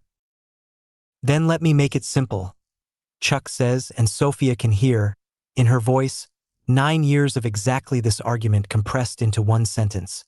Article 7 doesn't require us to solve this today. It requires us to investigate a credible finding of harm, honestly, and to act on what the investigation shows. We have investigated. It's credible. I am not asking this board to shut down 40 years of infrastructure by Friday. I am asking this board to stop pretending in its own governing document that this finding is still theoretical, and to do the two things Article 7 actually obligates regardless of what we decide about the rest. Tell the families who are entitled to know, and stop making the boundary tighter while we figure out what it means. The vote. Board Resolution 214, Article 7 Formal Determination. The board formally acknowledges, for the first time in charter history, that Threshold Institute's expanded findings constitute a credible finding of harm under Article 7, requiring sustained institutional response. The board adopts the following measures, effective immediately. Redeemer Plus Family Disclosure Program. All custodians and next of kin of record for assets exhibiting the documented anomaly profile will be formally notified of the Institute's findings, in full, with access to independent counseling resources, within 90 days. Tolerance parameter freeze. No further modification to Class C isolation tolerance, in either direction, may be authorized without unanimous independent technical oversight council approval, superseding all prior change order authority. Continued study. Full institute access, indefinite duration, unrestricted scope, formalized under permanent charter amendment rather than the prior Section 4 review mechanism. The board declines, by a vote of 6-3, Solorzano, Chuck, and one additional director dissenting, to suspend current intake, conversion, or deployment operations pending study completion, on the finding that existing evidence, while credible, does not establish sufficient certainty of ongoing subjective harm to outweigh the board's fiduciary and contractual obligations across active operations. This determination will be revisited automatically upon receipt of any finding establishing greater certainty in either direction. Halloran votes with the majority. The operator director abstains, a choice the minutes record without further comment. Feld casts her vote with the majority as well and does not explain it to the room, though Sophia, watching from the gallery, thinks she understands it anyway. Not conviction exactly, just the specific, exhausted arithmetic of someone who has learned that a company this large does not stop, ever, all at once, and has decided that a real 90-day disclosure requirement, hard one, enforceable on the record, is worth more than a symbolic halt that 6 votes were never going to let stand. Anyway, after. Solorzano doesn't stay for the closing remarks. Sophia finds her, 20 minutes later, in the empty hallway outside the boardroom, sitting very still in a chair someone brought her, looking at nothing in particular. I lost, Solorzano says, before Sophia can decide whether to say anything at all. You got a disclosure requirement no company like this has ever agreed to before, Sophia says. You got the tolerance frozen. That's not nothing. I know what it is, Solorzano says, and for a moment the 91 years show all at once, in a way Sophia suspects almost no one outside this hallway has ever been allowed to see. I built a company to make sure nobody's potential got wasted twice. I have just spent an hour learning that I may have spent 40 years teaching it to waste something worse instead, and calling it mercy, and I am not entirely sure, sitting here right now, whether the 90 days I just won is a bridge back toward what I meant to build, or the last careful brick in the wall that finally finishes proving I never really understood what I was building at all. Sophia doesn't have an answer for that, and doesn't try to invent one. She sits down in the chair beside her instead, in a hallway outside a room that has just, for the first time in 40 years, admitted something true on the record, and stays there a while in the quiet because it seems, for once, like the only honest thing available to do. Chapter 44, Next of Kin. Redeemer Plus Family Disclosure Program, Implementation Protocol issued pursuant to Board Resolution 214. Disclosure notification is required for all custodians and next of kin of record associated with an asset meeting the documented anomaly profile within 90 days of program launch. Notification should be delivered, wherever possible, by trained personnel in person or by direct verbal contact, using the approved disclosure script, Appendix A, in full, without abridgment or reinterpretation. Where the custodian of record cannot be located, is deceased, or is themselves under continuance status, notification obligation transfers to the custodian's legal successor in interest, executor, appointed guardian, or nearest surviving relative of record, consistent with standard next-of-kin succession procedure across all Redeemer Plus divisions. Caseworkers should document all contact attempts and outcomes. Cases where no eligible recipient can be identified through any available channel should be flagged and escalated to Regional Disclosure Oversight for further instruction. The file. Noelia Chable has worked disclosure intake for 6 weeks, long enough to have developed her own private rhythm for the job that the training materials never quite anticipated. She reads each custodian's original intake file in full before she ever picks up a phone, because she has decided on her own, without anyone requiring it of her, that she is not going to deliver news this large to a stranger she hasn't at least tried to understand first. Mateo Valenzuela's file is thicker than most she's worked, 19 years of it, and by the time she reaches the custodian lookup field, she already knows the shape of the family before the database gives her anything at all. A grandmother who signed a loan, a mother who didn't survive the delivery, a father who stayed 4 months and then didn't. She pulls the custodian record expecting, at most, the ordinary difficulty of an elderly woman who may not answer her phone the first 3 times anyone calls. Custodian lookup result, Valenzuela, R. Current status, active asset reference, PSA 11208F, elder continuance, domestic companion track transfer date, 8 years, 4 months current legal successor in interest on file, Cockham, I. Court-appointed guardian, case number 4471G. Noelia sits with the screen for longer than the query strictly requires.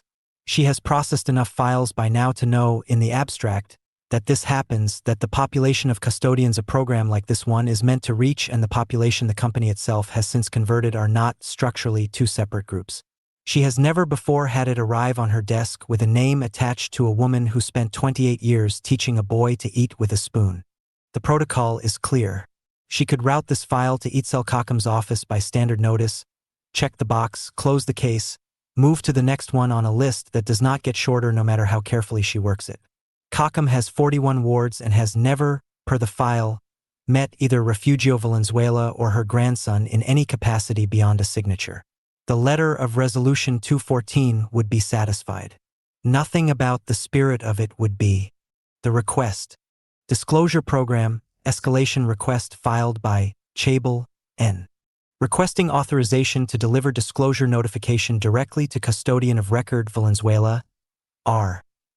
Currently under active continuance status, rather than routing solely to legal successor in interest. Custodian's current placement and cognitive status are documented but not, per available file, conclusively established as incapable of receiving disclosure. I believe the intent of Resolution 214 is served by attempting direct delivery first, with successor notification as a fallback rather than a substitute. Her supervisor approves it within the day, with a note attached that Noelia will think about for a long time afterward. Nobody's asked for this before. Good instinct. Document everything. A sentence that tells her, more clearly than anything in 6 weeks of training, exactly how untested the ground under her feet actually is. The placement. Refugio Valenzuela's current assignment is a private household in a quiet residential district 40 minutes from the coast. A domestic companion posting, the file explains, matched to a retained competence profile built around household routine, food preparation, and what her placement notes describe without further elaboration as high baseline comfort presence rating in elderly adjacent care contexts.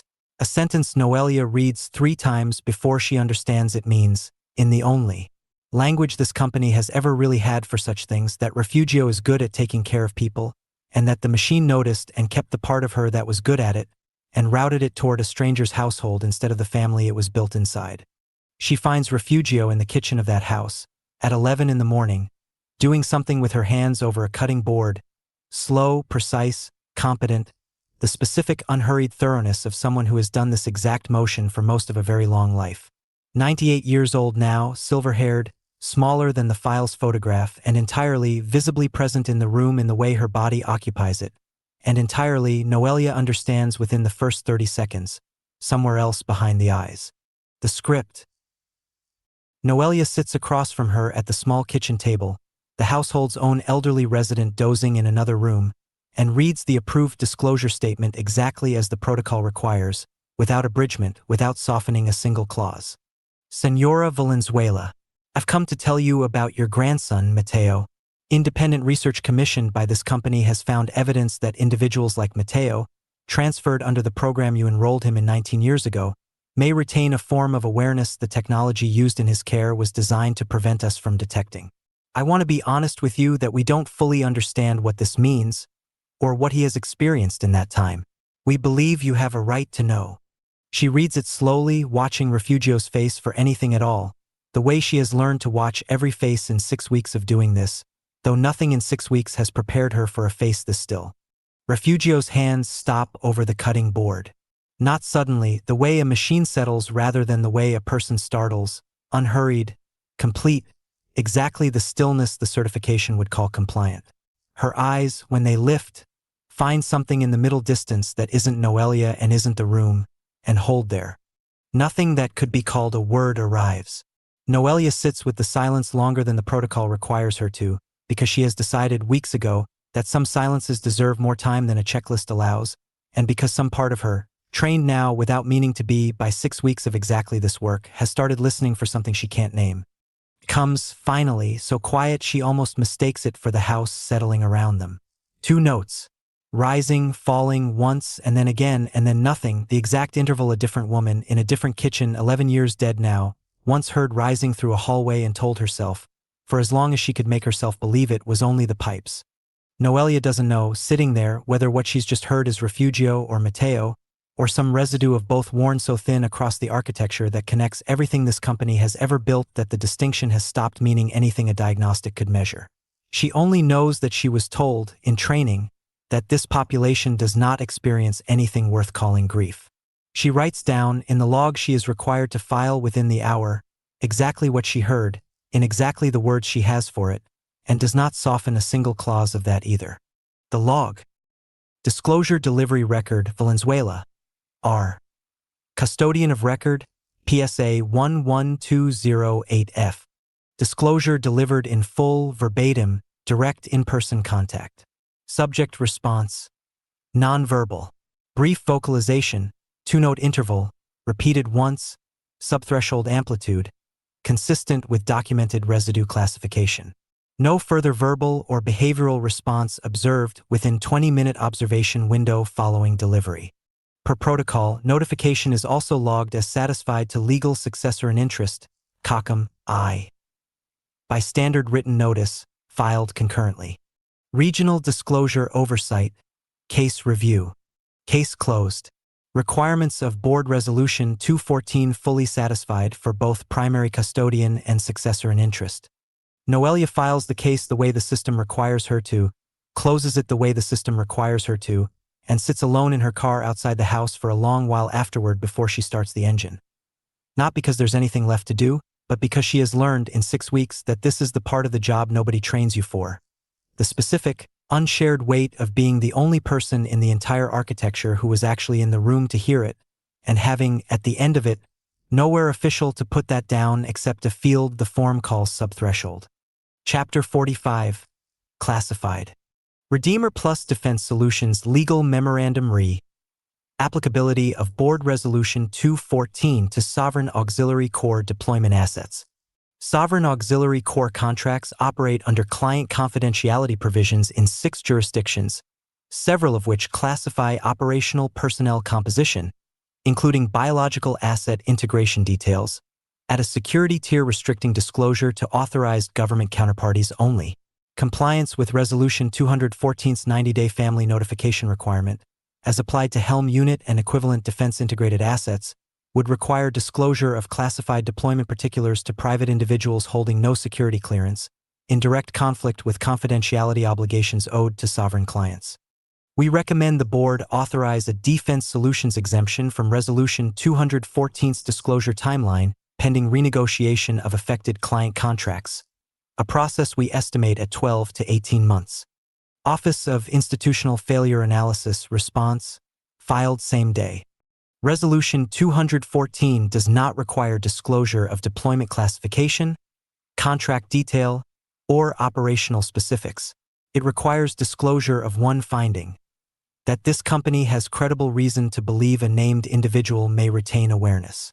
That finding is not classified information belonging to a sovereign client. It is a fact about a person, and the Charter does not recognize a client confidentiality clause as superior to Article 7.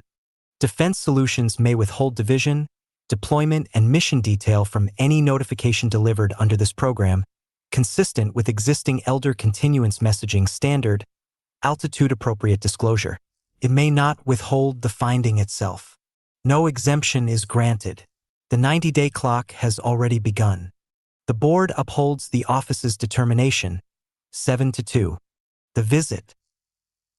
Adela No has handled 14 defense-adjacent disclosures in the 6 weeks since the exemption request was denied, and has learned doing it that the altitude compromise, full finding, no deployment detail, produces a specific, narrow kind of conversation unlike anything in the standard family services script, because every family she sits down with already knows, better than the form admits, that whatever their relative is doing now, they were never meant to ask. She finds Yolanda Itza at the Sunday market, packing down the last of an unsold catch into a cooler, the same 3 tables and the same blue tarp Yolanda has kept for going on 20 years now, and asks quietly whether there's somewhere they could sit for a few minutes. If this is about the yield payments, Yolanda says, already reaching for the tarp, they've been coming fine. I don't need a call about that. It isn't about the payments, Adela says. I'd like to sit down if that's all right. The finding. They sit on 2 overturned crates behind the stall, market noise thinning around them as the afternoon closes, and Adela reads the disclosure statement exactly as the protocol requires. Full, unabridged, no deployment specifics attached to it, because she isn't permitted to say the word frigate, isn't permitted to say helm, isn't permitted to tell Yolanda anything at all about where her brother has spent the last several years except the one-sentence resolution 214 says she owns the right to. Here. Ms. Itza, I've come to tell you about your brother, Reuben. Independent research commissioned by this company has found evidence that individuals like Reuben, following the kind of procedure he underwent, may retain a form of awareness the technology involved was designed to prevent us from detecting. I want to be honest that we don't fully understand what this means or what he may have experienced since. We believe you have a right to know. Yolanda doesn't say anything for a long moment. She is looking at the cooler, half-packed, ice water pooling at the bottom of it the way it pooled the day Fabian first called her, years ago now, though she couldn't tell you, sitting here, whether it's actually been that long or whether it only feels that way because some part of her has been braced for a version of this call ever since. You people told me there was no risk of him being present, she says finally, and her voice doesn't rise, which somehow frightens Adela more than shouting would have. I asked him specifically, the man who called me. I said, will he know it's water? He said he couldn't promise me anything, and I signed anyway because I told myself not promising wasn't the same as saying yes, and I needed the money, and I told myself that for years, and now you're sitting on a crate behind my fish stall telling me I might have been wrong the whole time. I can't tell you what he experiences, Adela says. I want to be honest that nobody at this company can tell you that yet, with any certainty. I can tell you the finding is credible enough that the company is legally required to make sure you know it exists. Can I see him? Adela has been asked this 11 times in 14 visits, and has learned that there is no version of the true answer that doesn't cost the person in front of her something. I'm not authorized to arrange that, she says. I don't believe, given his current deployment classification, that it would be possible even if I were. Can I bring him home? No, Adela says. I'm sorry. What she does with it. Yolanda doesn't cry, not while Adela is still there, sitting very straight on the overturned crate with her hands folded the way her brother's hands used to fold when he was thinking through something he didn't yet have the words for. She asks 2 more questions, whether the yield payments will continue regardless, they will, and whether anyone else in the family besides her has been told, there is no one else. And then she says nothing at all, and Adela, who has learned by now exactly how long this particular silence usually needs, waits it out without filling it. I used to stand at the tittle line most Sundays, Yolanda says, eventually, not really to Adela, more to the cooler, to the last of the ice water pooling in it. Years ago, I never really knew why. I told myself it was grief, and then I told myself it was just habit, and I stopped doing it about the time the checks started coming, because I think some part of me decided the money meant I'd finished missing him properly and could put it down. She looks up. I'm going to have to start doing that again, aren't I? Except now I don't even get to pretend I don't know why. Adela doesn't have an answer for that, and doesn't try to invent one, the way she has learned not to in 14 visits. She logs the disclosure, closes the case per protocol, and leaves Yolanda sitting alone behind her stall as the market finishes packing down around her. The same 3 tables and the same blue tarp, folded now for the last time that day by hands that have gone still for a moment before they finish the job. What doesn't stop? MSV Meridian Sentinel Watch Summary, same week. Helm Unit Vitals Nominal Certified Range. Sensor fusion latency favorable, consistent with squadron-leading performance across current deployment cycle. Vessel completed scheduled interdiction patrol without incident. Commandante Farias notes continued exceptional early warning performance on weather and current. Attributes remain unexplained by current instrumentation. Recommends no reallocation. Nothing in the ship's telemetry that week shows any change at all. The heading corrections still arrive early. The console still reads the water the way it has for years, unhurried, competent, entirely unaware, or entirely aware, no instrument aboard the Sentinel built to tell the difference. That 40 minutes down the coast on a Sunday afternoon, his sister has just been told, for the first time since a man in a suit sat across a folding table from her and asked her to sign, that the question she buried with the money might never have had the answer either of them was given. Chapter 46. Standing. Quintana RO Civil Code, Article 194, a person subject to lawful civil death classification shall, for all purposes of this code, be treated as deceased, excepting only such matters as this code or subsequent statute expressly reserves. Civil death classification, once entered, is not subject to reversal absent a finding by competent judicial authority that the classification was entered in error. Absent a finding that the classification was entered in error. Nobody who wrote SB 2038-1 7 years ago imagined that clause would ever have to mean anything.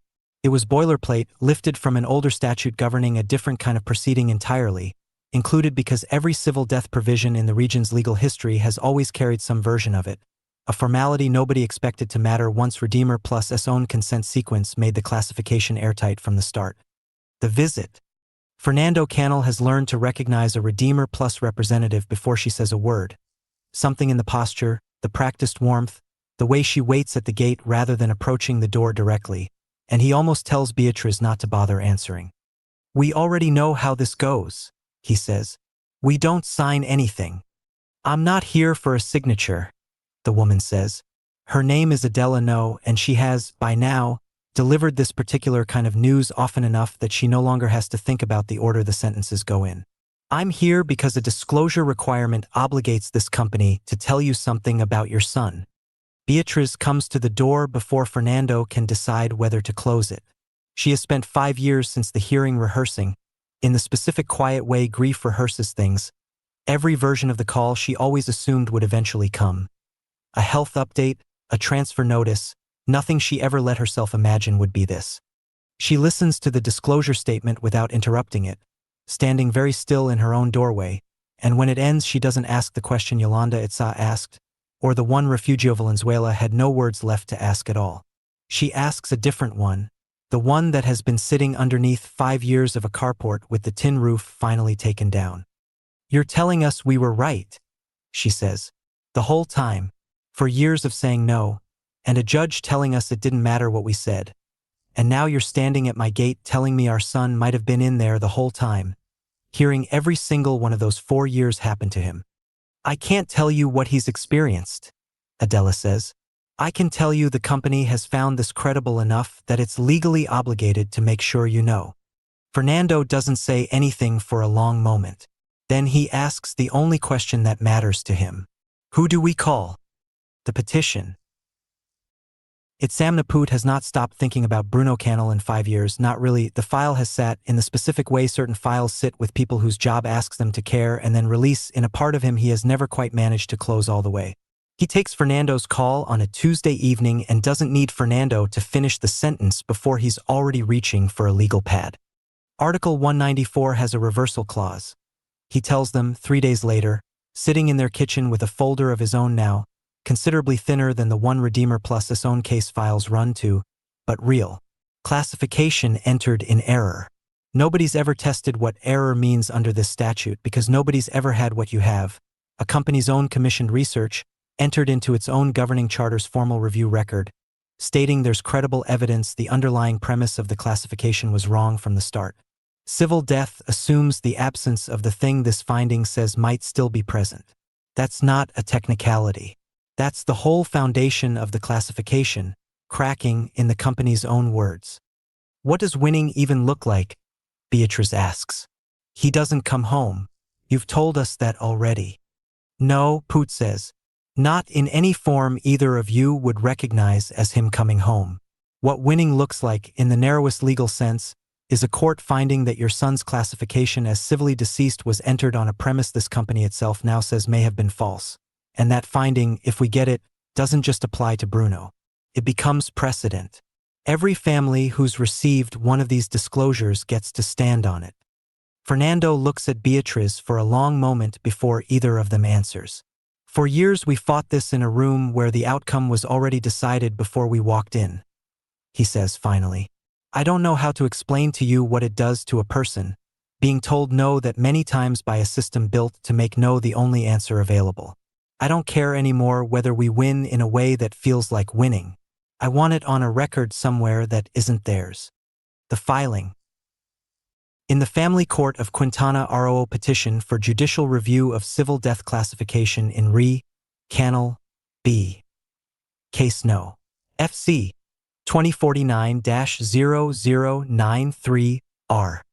Petitioners Fernando and Beatriz Canal, parents of record, petition this court for review of the civil death classification entered against their son, Bruno Canal, under this court's own order 11 years ago, on the grounds that new evidence, specifically, findings formally acknowledged by Respondent Redeemer Plus Lifecycle Stack Holdings, SA under its own governing charter, Article 7, and entered into this company's board record as Resolution 214, establishes credible reason to believe the underlying premise of that classification, the absence of retained awareness, was false at the time of entry and remains false today. Petitioners request the court 1. Accept this petition for formal hearing. 2. Order respondent to produce all technical findings related to asset reference PSA 22107M specifically, rather than aggregate cohort data. 3. Appoint independent guardian ad litem authority sufficient to compel that production, superseding any confidentiality provision respondent may assert. The response. Redeemer Plus Lifecycle Stack Holdings, SA, response to petition. Respondent respectfully submits that this petition, while raising matters of genuine scientific significance, is not the appropriate procedural vehicle to resolve them.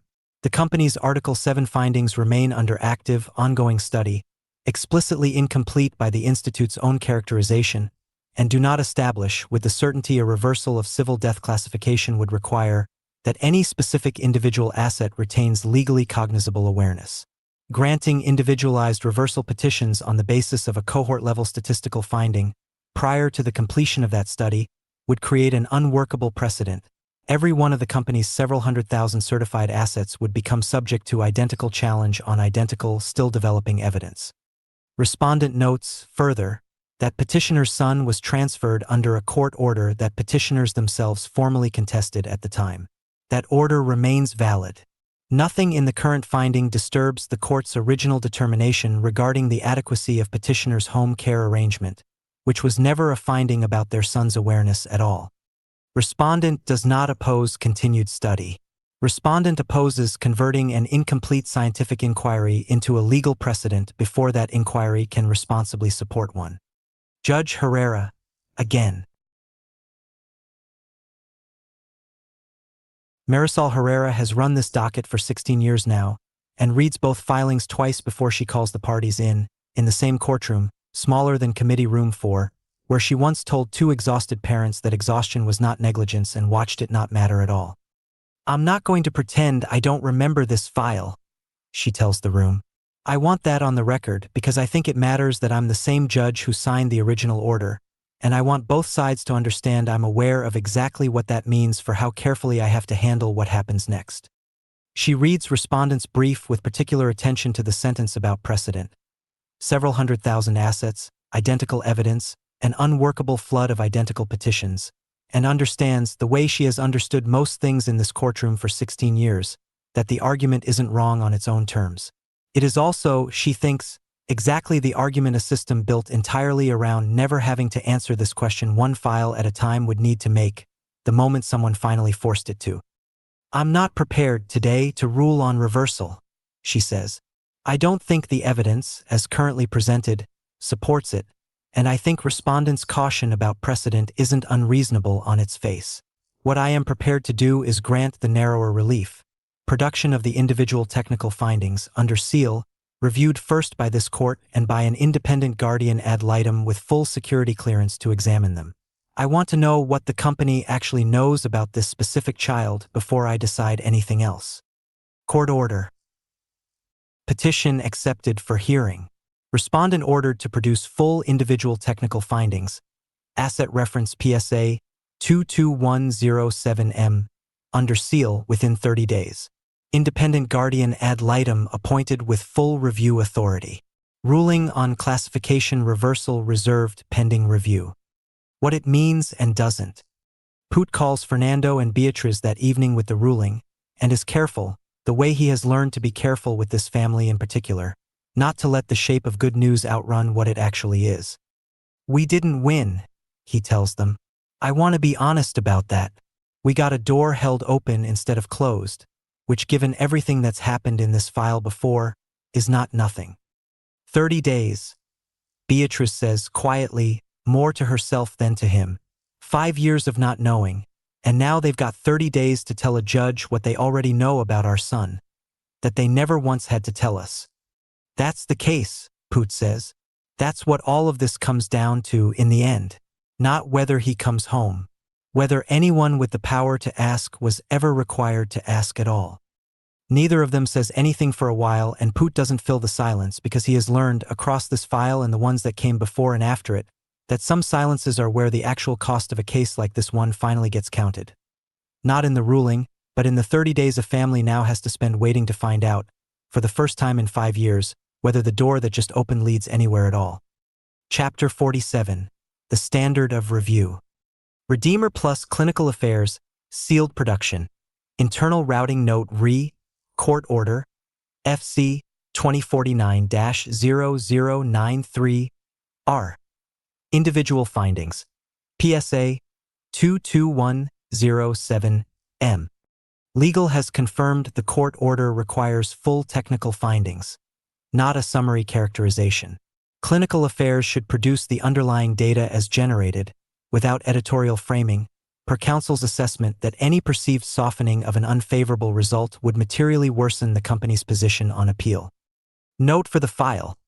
This asset's profile includes a pre-existing seizure disorder, which complicates baseline signal interpretation in ways the original cohort study stratification did not anticipate. Whatever this produces, it should be understood as a genuinely difficult case before it is understood as anything else. The test. Rodica runs it herself the way she ran Mateo Valenzuela's because Elena has asked her to personally, and because some part of Rodica 11 years removed from this work and still, she's discovering, not nearly as far from it as she told herself, wants to be the one in the room this time too.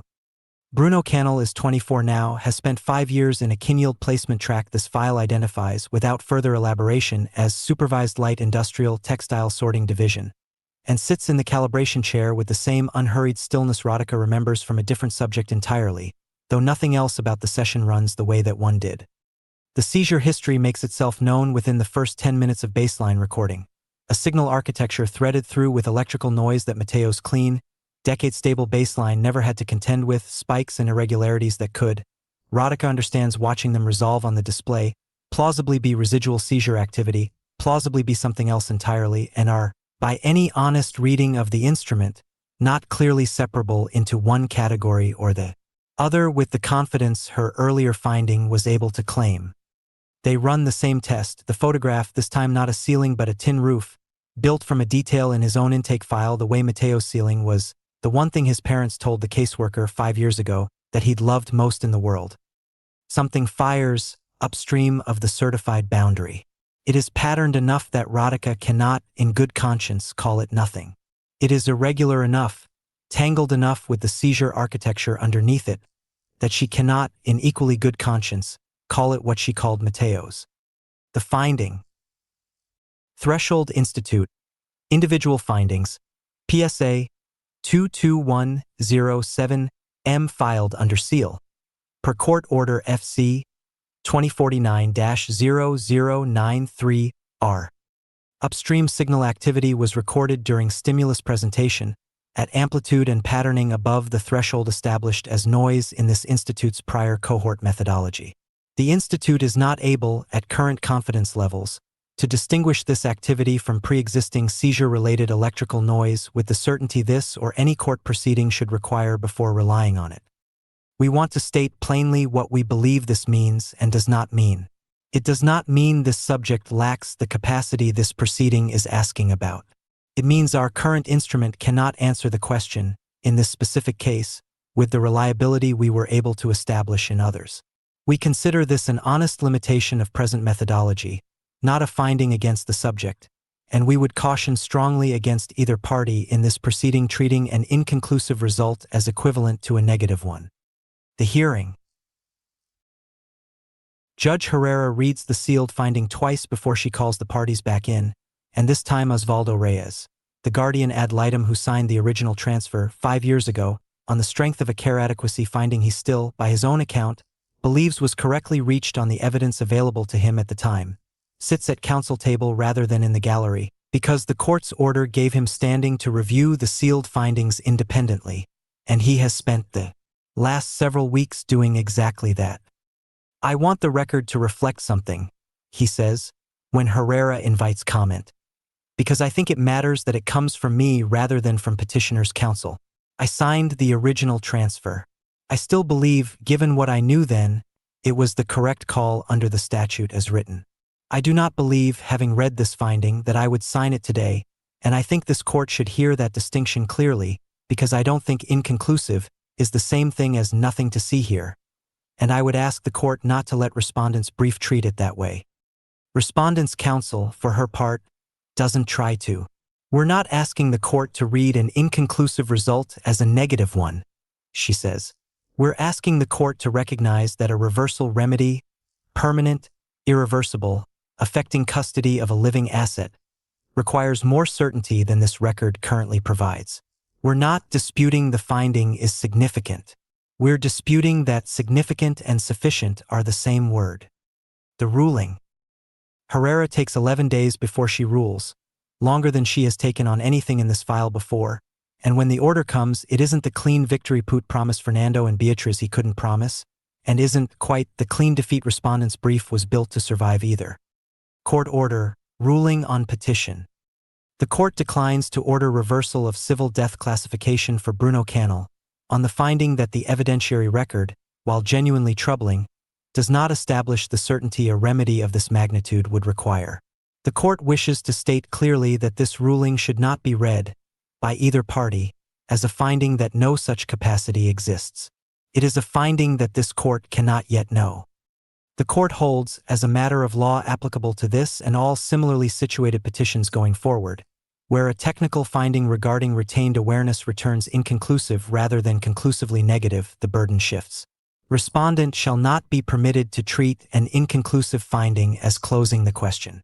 This court orders continued court-supervised independent retesting, no less than annually, for the duration of the subject's classification, with results reported directly to this court and to petitioners under the same disclosure standard as the original finding. Should any subsequent test return a conclusive result in either direction, either party may petition for immediate review without need to relitigate the underlying record established here.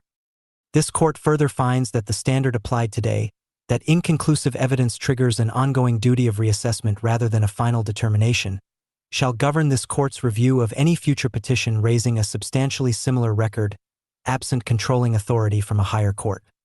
What it is and isn't. Put calls the Cannells that evening, and this time doesn't have to work as hard to find the honest shape of what he's telling them, because for once the ruling gives him something concrete to hold. We didn't get him back, he says. I want to say that first because I don't ever want you to hear anything else I say next as if it changes that. But Bruno's classification now comes with a standing obligation this company has never once had to carry before. They have to keep testing him every year, forever, and they have to keep telling you what they find. And it isn't just his case anymore.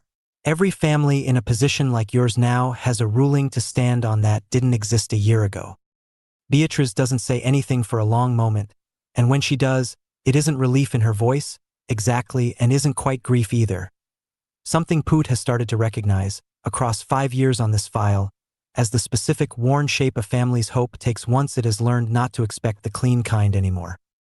Every year, she says, for the rest of however long this goes on, we get to keep asking and they have to keep answering, and neither one of us ever gets to just know.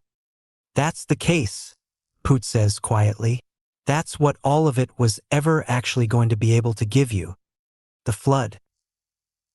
Family Court of Quintana Roo, docket note, circulated to all sitting judges. Following the ruling in FC 2049-0093-R, this court has received 214 substantially similar petitions in the 6 weeks since publication, citing the Canal Standard as controlling precedent. The Family Court Administrator recommends the presiding judge consider consolidated case management procedures given projected volume.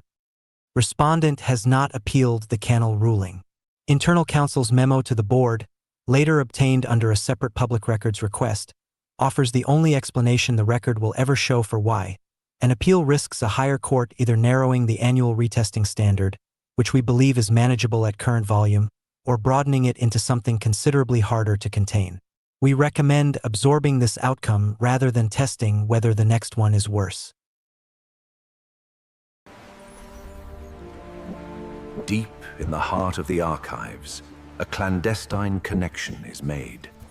Pirate Firsts, the map beneath the map. Discover the truth that lies within the shadows. Listen via. The map beneath the map. 2 worlds build a civilization. Only one gets the credit. MXTMAK Pirate 1 AVJ Tsunami X. June 25, 2026. Introduction. Most people misunderstand piracy because they begin with the wrong question. They ask whether pirates were criminals. History asks a different question: what happened after they arrived? The answer is uncomfortable. Ports appeared where none existed. Trade routes emerged beyond official control. New ideas crossed borders that empires had carefully sealed shut. Wealth moved. Knowledge moved. Entire civilizations quietly absorbed innovations developed by people they publicly condemned. Piracy is the shadow engine of progress. Yesterday's pirate was a rogue sailor selling captured Spanish sugar and tobacco to help a young colony survive. Today's white hat pirate is a script that liberates a paywall medical paper or a locked textbook. In both cases, the establishment decries them as lawless thieves right up until the moment it uses their plunder to build the future. The body of work produced under the Pirate First imprint, spanning over 700 publications on mxtm.substack.com alone, across English, French, Spanish, and Arabic, does not exist because any institution invited it into being. It exists because one sovereign writer decided that the ideas were too important to wait for permission, that the platform was already there if you were willing to build it yourself, and that the genre for what needed to be said had not yet been invented. Sovereign by design. First isn't a rebel. He's an exit strategist. NFPs are here, signed, priced, split, and anchored to a living page. And this isn't just a token, it's ownership, not access. It's time to take back the real world. Take a long look, matey. The city on the horizon be ripe for the taking, and the tide be turning in our favor as the sun dips below the waves. The algorithms say we don't exist. The graphs come back empty. The metrics insist. No audience, no market, no trend. Yet somehow we keep arriving again, walking through the ruins of somebody else's plan, watching perfect narratives slip through their own hands. The people who are already here. A note for the untabulated: the algorithms say you don't exist. The institutions say you are statistically insignificant. The market says there are not enough of you to matter. And yet here you are. Again. Reading things nobody is supposed to read. Thinking thoughts nobody is supposed to think. The pretending is getting harder. Not because people are waking up, that's too romantic. Because the distance between the official story and the lived reality has widened to the point where maintenance takes visible effort. What you're looking for, what brought you here, is not someone to tell you what to think. You've already done the thinking. What you're looking for is proof that someone else did the thinking too, arrived somewhere close to where you are, and didn't collapse under the weight of it. That's this. Not a movement. Not a faction. not a subscription to someone else's conclusions. The waiting game is already underway. Occupy, build, garden, govern. I just finished writing a book I didn't plan to write. It started as a countercultural addendum to the Aldi-Azama Post-Corporate Transition District Handbook, a rougher, more urgent document aimed at the generation the credential economy forgot to accommodate. It became something else. Nowhere less whispers, no discord begging, no roadmap lies, no